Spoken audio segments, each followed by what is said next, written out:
Alright, hello and welcome everybody back to another Flight Sim Fan video. Today we're going to be talking about some real life flight things and basically is how to get yourself from zero to airline hireable. So from zero all the way up to a point where an airline will look at you and hire you, being regional. I'm in Canada. I'm a class 4 flight instructor and recently got hired onto a regional. And I'm just going to share my progression of what happened or how long it took and the path I took, that kind of thing.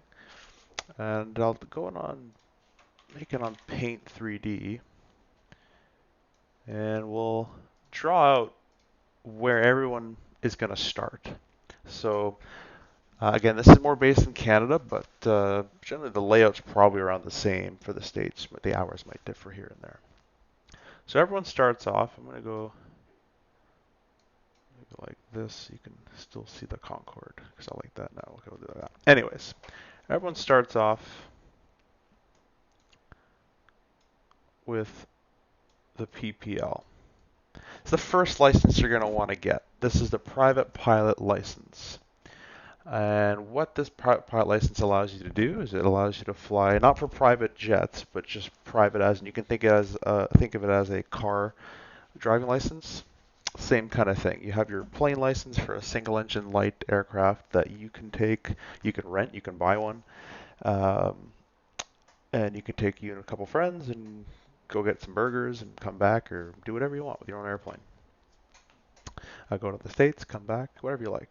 This is flying under VFR, which means Visual Flight Rules. So you need to fly with reference to the ground at all times.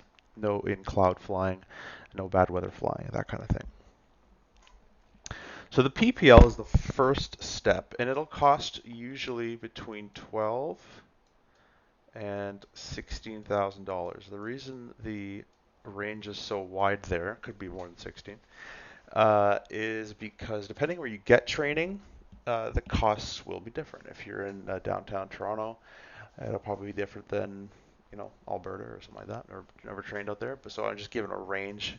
The other difference that'll make on the price is the more flights you need. So if you're doing one flight a week and you haven't gone solo in like 35, 40 hours, uh, it's going to start taking a lot more money and time to get your license done. Usually the average of solo is 15 to 25 areas, somewhere in there. So basically the least amount of times you fly a week, the more you probably have to repeat that flight lesson, the more you're going to be spending. So you're going to want to fly at least 3 times a week during the training at this part. I'll put K here. So VFR, PPL, 12 to 16,000 bucks. So contact your local flight school. They'll get you set up with what you need to do, ground school sign up, all the books you'll need, things like that, and they'll give you the general layout of their course. But the PPL will unlock doors to other things. So the first door that I'd recommend going through is what I did anyways. In Canada, we have something called the night rating. So I'll just put NR. Make it better than that. So night rating. This is pretty simple. It allows you to fly at nighttime. So it's an extra 5 hours with an instructor, 5 hours dual, 5 hours solo at night, and then an extra 5 hours of instrument time. And then your instructor can sign you off that you are rated to fly at night. So keep in mind, this is a PPL is private pilot license, whereas this is called a night rating. So the rating, this one doesn't actually have a test. It's just your instructor will sign off that you're good to fly at night. You have the correct hours completed and you're safe. From there, you could also, by the way, this is what I did. So I'll put number 1. Everyone should have that as number 1. Number 2. From there, you can technically go and start your, I'll put G1 IFR. Should have made a bigger box. So let me make that a little bit better. G1, I'll talk about what G1 means in a second. Wouldn't recommend doing this right after the night rating, but it's technically a choice, an option to you. So G1 and G is a group. So Group 1 IFR or Group 3 is the main ones people go for. Group 1 IFR is a multi-engine IFR rating. So basically allows you to fly multi-engine aircraft in instrument flight rules conditions. So in cloud, worst weather, that kind of thing. Before you'd start that one, I'd recommend getting your multi-engine rating.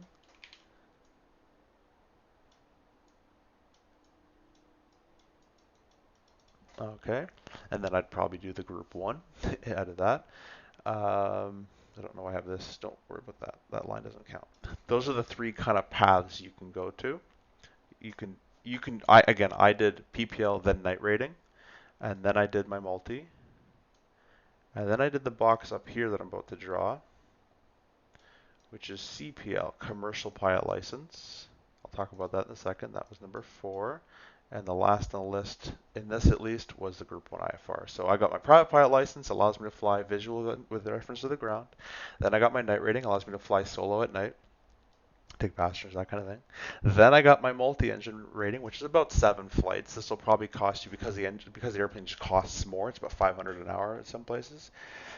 This will probably be $8,000 or something, somewhere around there. I can put a price actually here for you. We'll just put 8K. Just a rough range. Again, this is always changing.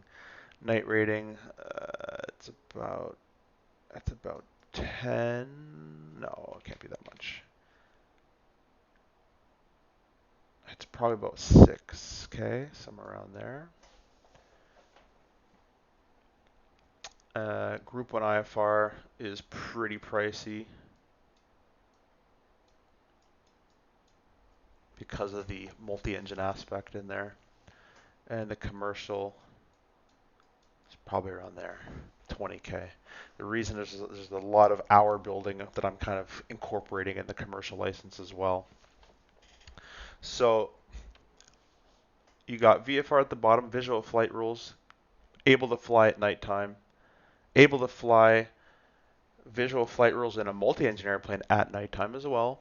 Then I did my commercial license, which allows me to get paid to fly. And then I did my Group 1 IFR, which allows me to fly a multi-engine airplane in instrument meteorological conditions, so in clouds down to low altitude on landings, that kind of thing. Once you had all this, so once you have the PPL, once you got your night rating, this is Canada by the way again, once you get your multi-engine and you're able to fly IFR with a multi and you're commercially rated, you'll have about 220 to 240-ish hours. Right around there. If you have a little bit more, you have a little bit more. But that's usually where people end up. The reason is you need 100 hours of PIC time, which is pilot in command. Other term is captain, but that's kind of a made-up term. Pilot in command is a legal term. So you need 100 of pilot in command time plus 100 of total time to be able to be licensed as a commercial pilot. So you can't just do the tests and, get a license. So you need at least 100 pick time or pilot command time with 100 of total time, and there's other things in there of how much dual time do you have and that kind of thing. But at the basic level, then you can be granted the commercial. You do your IFR on top of that, and you're on these figures here. So the problem happens in terms of airline wise is airlines, the minimum I've ever seen is 500 hours. And that's a pretty low minimum. That's nowadays with their current market. It used to be about 1,000, but they've come down quite a bit because of the shortage currently. So 500 hours, and in Canada, either an IATRA or ATPL.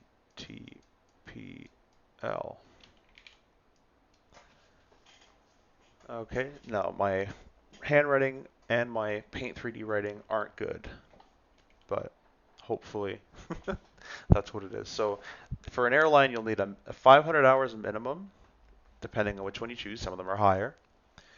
Plus either an IATRA, which is a written test, or an ATPL, which is an airline transport pilot license, which is also 2 written tests. The reason you need either or of these written tests completed, there's 2 for the ATPL by the way, is because airlines run aircraft that are transport category and they're required of there's a 2 crew requirement to be on that airplane.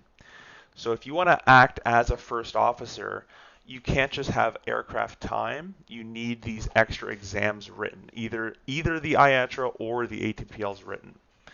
The IATRA you can write, I'm pretty sure, I haven't actually checked on this, so don't take my word, but I'm pretty sure you can write the IATRA pretty much once you're done your commercial. I could be wrong about that, but I'm pretty sure. I'd contact your flight school to make sure about that one. The ATPLs, however, you can only write the ATPLs, and there's 2 of them again, I'll write it here, ATPL. You can only write them at 750 hours. So, this is where my path comes in. I did a college program where we did the private license, the night rating, the multi-IFR, commercial, and ATPL exams all in a year and about 3 months or so. So they cram it all in a year. Still great training, but you're there every single day. Flying in the mornings, and then you got ground school for 4 hours a day. Every day, except for the weekends. You're flying on the weekends though. So because I was part of a college, I was able to write those exams out of the college at 200 hours, 250 area, which allows me to skip the line. And as soon as I hit 500, I have a frozen, I should say ATPL, frozen ATPL with 500 hours. We'll get to how to get to that 500 mark. And then you can start applying to airlines. Whereas if you didn't do the college route, you would have to wait until you've amassed 750 hours to write the tests. And then the actual license, remember that frozen word I just used, just because you write it at 750, it's actually still frozen. This license gets unfrozen when you reach 1,500 hours and a lot more categories like certain amount of time at night, certain amount of cross country at night, certain amount of instrument time, certain amount of PIC time, all that kind of stuff is equated in here. PIC time, nighttime flying. So everything is equated into that 1,500 hours. So your ATPL license is frozen until you've reached 1,500 and all those different subcategories which you can find on Transport Canada's website. However, with a frozen ATPL, you can act as a first officer. You can't act as captain or PIC, pilot in command, of a 2-crew aircraft. But you can act as a first officer as a 2-crew aircraft. So I'll draw my route now. So I did an aviation college, an IATPL program is what it's called. IATPL. So it's an integrated airline transport pilot license program. This program gets you the PPL, gets you the night rating, gets you a Group 1 IFR, gets you a CPL, and finally you write the ATPL exams at the end. Draw these little arrows here. And this is all in 1 year and about, well, I'll call it 3 months. So you exit the program with a diploma, by the way, and a frozen ATPL at about 250 hours. Some people actually may get taken by airlines straight out of the program, depending on the current market and your scores in the program, your grades. It's not ridiculously common that you'll go straight to a 737, but I have seen it happen. I've seen it more likely to go to a regional, but sometimes they'll call you to the majors as well, right out of the program. So now we're left with, in our current case, is where I was about 2 years ago, with a frozen ATPL right when the pandemic hit. It's actually about 3 years ago now. With 250 hours and no one's hiring. So I just sat around and I learned how to play guitar. Let's fast forward to 2022, however, when things starting to open back up. And I went ahead and got my instructor rating, my class 4 instructor rating. So the instructor rating is an extra about 14 grand, depending on how much time you need. It's 30 hours of dual. If you need more than that, then it's going to cost more. And what the instructor rating allows you to do, hopefully, by the way, you get hired on to your school that you trained at, which happened with me because you know the airplanes, you know the people, you know the practice area. It's very easy that way. But what the instructor rating allows you to do is bring up this 250 hours um, while you're getting paid for it. So instead of paying, we were paying, or I was paying, for all this flight time. But if you're the instructor, you get PIC time and you get paid. So because you're the instructor, you're acting as captain, you're acting as a pilot in command. And you can do that because it's not a 2-crew required aircraft. A Cessna 172 doesn't need 2 people. You don't need an ATPL for that. So with an instructor rating, you get pilot and command time, you get paid, and you gain experience. Instructing really teaches hands and feet skills. You think you know how to fly until someone's trying to kill you. Then you know how to fix the problem pretty quickly. And that's especially teaching spins, which we do in Canada. I know they don't do it in the States until I think you're commercial or instructor rating, but we do it on private in Canada. So that's that. The other thing it teaches is all the theory stuff. Common phrase is if you can teach it, then you understand it better. And once you start teaching flying, you understand it a lot more than you did just studying it. At least that was my experience. So instructing is great because again, you get PIC time, you get paid. It's also a great way to um, find your limits of flying. Like at the beginning, I can only do 2 flights a day, and I was done for. I was just so tired. Then I could do 3, and then I could do 4, and then I could do 5, and then 5. I never got past 5, but 5 flights a day of 1.2, 1.3 hours each flight with 5 different students. Some people I know do 6 or 7, which I think is completely crazy, but they can function like that. I just can't. So it's a good way to find your limits that way and push your limits a bit in the airplane to see how comfortable you are with someone who never flew a plane before. Kind of see how far they can get until you know I should probably take over at this point. So it builds a lot of flying skill in that way as well. And when you get to your airline job eventually, you can start to see when things are going to go bad because you've seen it before, right? So from there, I amassed another 250 hours. So we'll say 300 hours or so. Plus 300. I can do math, at least that math. That equals 550.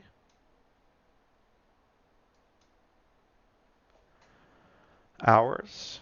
And that leaves you with about, if you take 100 from this of PIC, plus 300 of this of PIC, this is actually about 400 hours of PIC time. And the instructing is great because this is one of those spots where you can get the PIC time, part of that ATPL hour, part of that 1500 of the ATPL, you can get the 400 PIC very quickly for instructing. And airlines like that PIC time as well. So then from there, you have your frozen ATPL. You have the minimum 500 hours. Now it's time to start applying to the airline. So that's pretty much the path to get all to that. Private pilot license, I'll just summarize. Then I went to the night rating. Then I went to the multi. Then I'll put G1 IFR, Group 1 IFR, multi-engine IFR, flying rain and stuff with a multi-engine airplane. I keep messing up the R. Good. Then I went to actually I did CPL before that, but let's fix that. CPL. commercial license. Then I went to the G1, IFR, and then I'm gonna draw a line over here. I did the ATPL 2 exams, 2 written tests, no flight test for those. Okay, then instructor rating, I'll put instructor rating, C4. We have class 4. There's different classes in Canada. They call them something different with I or something in the States, like double I or something like that. But we have class 4, class 3, class 2, class 1. So class 4 is where you're going to start off as, in Canada at least. I am asked another 300 hours. And then from there, you're at 500 minimum or more with your ATPLs written. And you are able to apply. You should be able to tick off every single box on the pilot recruitment list. Other than the ones if it's like more citizenship based, you may not be able to do those, but you'll have commercial license check, ATPL written or IATRA written. You have the ATPLs check, 500 hours minimum check. Multi-crew experience. In the college I went to, we did do simulator multi-crew experience at CAE in a Dash 8 Classic, so we got that check. So it gives you a lot of the college programs in Canada give you a very big edge on getting there quickly. My timing was off, and I couldn't predict COVID. For me, it took about 5 years, but I know people that did this in about 2.5, 3 years, even quicker if they got right out of the program. So hopefully that was helpful. That's just an explanation of what it takes to get to a regional airline in Canada at its current market state where there's a massive shortage for pilots. Put in the work early and it'll pay its results off in the future. You're going to not want to fly with some days, but as long as you're feeling healthy, get the hours done and we'll see you in the air. So hopefully you've enjoyed. Hopefully it's been helpful. Feel free to leave any comments down below, and I can message you back and help you out. So thanks for flying with me. Thanks for watching, and we'll see you in the next one.